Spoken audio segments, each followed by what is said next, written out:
Hello friends, মিঠুর পাকশালায় আপনাদের সবাইকে স্বাগত। আজ সুজির সাথে কিছু উপকরণ দিয়ে ভীষণই টেস্টি একটা রেসিপি আপনাদের সাথে শেয়ার করছি। এই জন্য প্রথমে একটা পাত্র নিয়ে নিয়েছি, তাতে মেজারিং কাপ মেপে 1 কাপ পরিমাণ এখানে সুজি নিয়েছি। ওই সাথে নিয়ে নিচ্ছি 1/4 কাপ পরিমাণে চিনি। এখানে চিনির পরিমাণটা আমি একটু কম রেখেছি, আপনারা একটু বেশি মিষ্টি পছন্দ করলে এখানে 1/2 কাপ পরিমাণে চিনি ব্যবহারও করতে পারেন। তো চিনিটাকে এরকম গুঁড়ো না করেই নিয়ে নিয়েছি। তো এর সাথে দিয়ে দিচ্ছি 1/4 কাপ পরিমাণে একটু আটা। এখানে আটার পরিবর্তে আপনারা ময়দারও ব্যবহার করতে পারেন, সেক্ষেত্রে এটা ভীষণই খাস্তা ও মুচমুচে মতো রেডি হবে।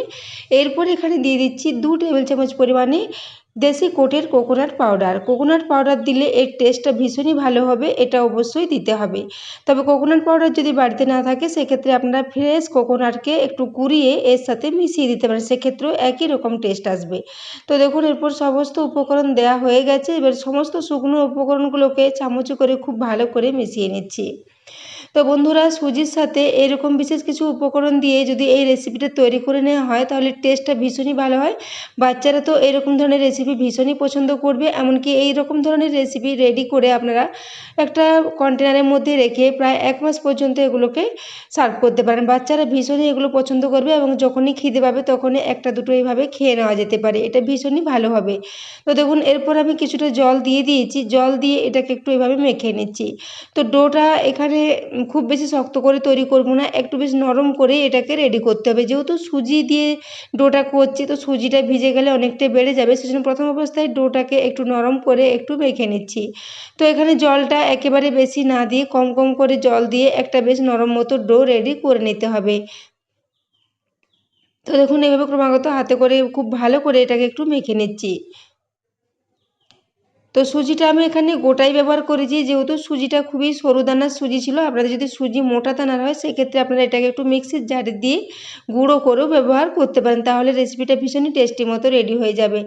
এবং এখানে গোটা চিনিটা দিলে এই রেসিপিটা রেডি হওয়ার পরও চিনির কিছু কিছু দানা দেখা যাবে, সেটা দেখতে ভীষণই ভালো লাগবে এবং খেতেও ভীষণই ভালো লাগবে।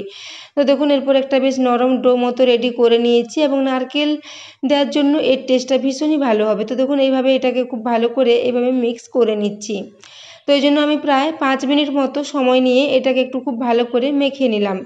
এটা যখন খুব ভালো মতো মাখা হয়ে যাবে তখন এটাকে ঢাকা দিয়ে প্রায় 10 মিনিটের জন্য একটু রেস্টে রেখে দেবো। তো দেখুন, একটা বেশ নরম ডো মতো রেডি করে নিয়েছি।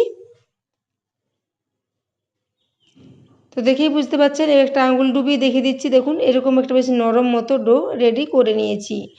এরপর এটাকে ঢাকা দিয়ে 10 মিনিটের জন্য রেস্টে রেখে দিলাম। 10 মিনিট পর ঢাকাটা খুলে নিচ্ছি।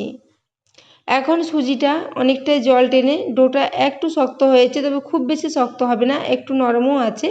তো একদমই নরম থাকবে না, মানে যেরকম নরম আমি মেখেছিলাম তার থেকে কিছুটা শক্ত হয়েছে। তো এইভাবে একটা ডো রেডি করে নিতে হবে। তো দেখুন, এরপর এটাকে তৈরি করে নিলাম। তো বন্ধুরা, আজকের এই রেসিপিটা বানিয়ে নেওয়া ভীষণই সহজ, খুবই কম সময়ের মধ্যে রেডি হয়ে যায়। এইরকম ধরনের রেসিপি রেডি করে আপনারা বিকেলে চায়ের সাথে এটাকে সার্ভ করতে পারেন এবং যখন তখন হালকা ফুলকা খিদে পেলেও এটাকে সার্ভ করতে পারেন, খেতে ভীষণই ভালো হবে।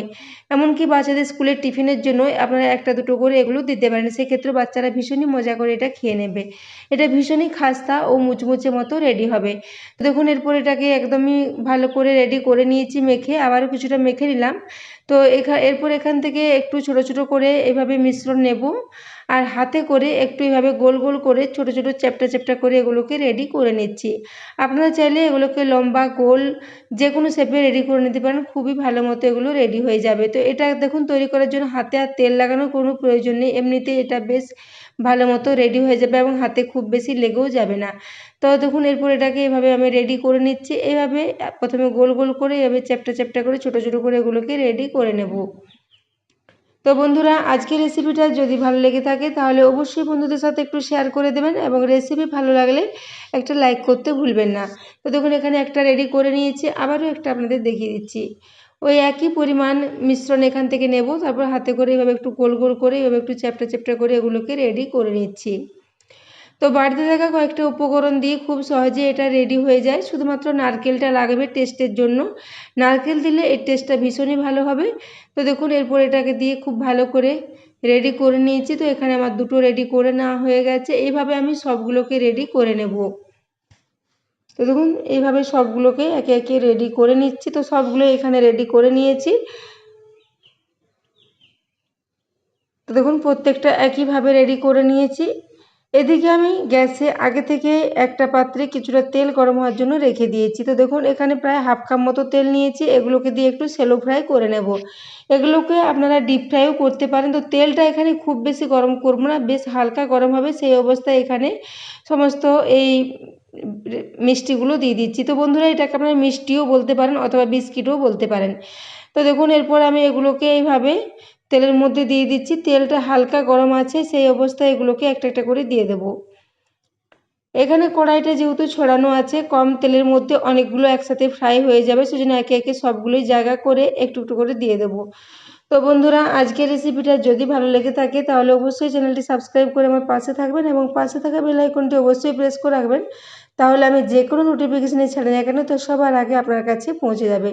তো দেখুন এরপর সবগুলোই দিয়ে দিয়েছিলাম। তারপর একদম লো ফ্লেমে এগুলোকে প্রায় 3 থেকে 3.5 মিনিট পর্যন্ত আমি একটু হালকা করে ভেজে নিয়েছি। তো দেখুন নিচের দিকটা বেশ হালকা মতো একটা কালার চলে এসেছে। এরপর এগুলোকে উল্টে নিচ্ছি। তো প্রথমে নিচের দিকটা 3 মিনিট পর্যন্ত ফ্রাই করেছি। উল্টে দেওয়ার পরও নিচের দিকটা প্রায় 3 থেকে 4 মিনিট পর্যন্ত একটু লালচে করে ফ্রাই করে নেব। তো এইভাবে লো ফ্লেমে প্রায় 6 থেকে 7 মিনিট সময় ধরে এগুলোকে একটু উল্টে পাল্টে হালকা করে ভেজে নেব। তাহলে এগুলো ভীষণই খাস্তা ও মুচমুচে মতো রেডি হবে। তো দেখুন এরপর এগুলো খুব সুন্দর একটা লালচে কালার চলে এসেছে। এরপর এগুলোকে উল্টে পাল্টে আমি ভেজে নিয়েছি। তো এখনও পর্যন্ত এগুলো ভাজতে আমার প্রায় 8 মিনিট মতোই সময় লেগেছে। তো এই দেখুন 7 থেকে 8 মিনিট সময়ের মধ্যে এগুলো খুব সুন্দর একটা হালকা কালার চলে এসেছে। এরকম একটু লালচে করে ভাজলে এগুলো দেখতে ভালো লাগবে এবং এগুলো অনেক দিন পর্যন্ত কন্টেনারের মধ্যে রাখা যাবে। যেহেতু এটা ফ্রাই খুব ভালো মতো হয়েছে, ভেতরে একদমই কাঁচা থাকবে না, সেই জন্য লো ফ্লেমে হাতে সময় নিয়ে এগুলোকে একটু ফ্রাই করে নিতে হবে। তো দেখুন এরপর এগুলোকে তুলে নিচ্ছি। খুব সুন্দর এগুলো রেডি হয়ে গেছে। এরপর একটা এরকম স্ট্রেনারে করে এগুলোকে তুলে নেব, এক্সট্রা তেলটা ঝরিয়ে নেব, তারপর এগুলোকে প্লেটের মধ্যে নিয়ে নিচ্ছি। তো বন্ধুরা এরকমভাবে রেসিপিটা রেডি করে আপনারা একটা যে কোনো কন্টেনারের মধ্যে রেখে অনেক দিন পর্যন্ত এগুলোকে সার্ভ করতে পারেন। তো এই রেসিপিটা এতটাই টেস্টি হয় যে বাচ্চারা পেলে এগুলো সবসময় খেতে চাইবে। ভীষণই ভালো বিস্কিটের মতো খাস্তা ও মুচমুচে এগুলো রেডি হয়েছিল।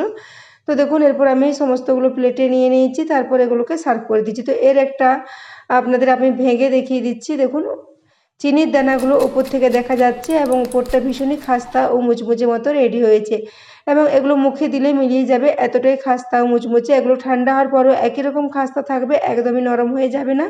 তো দেখুন এইভাবে এগুলোকে আমি রেডি করে নিয়েছি।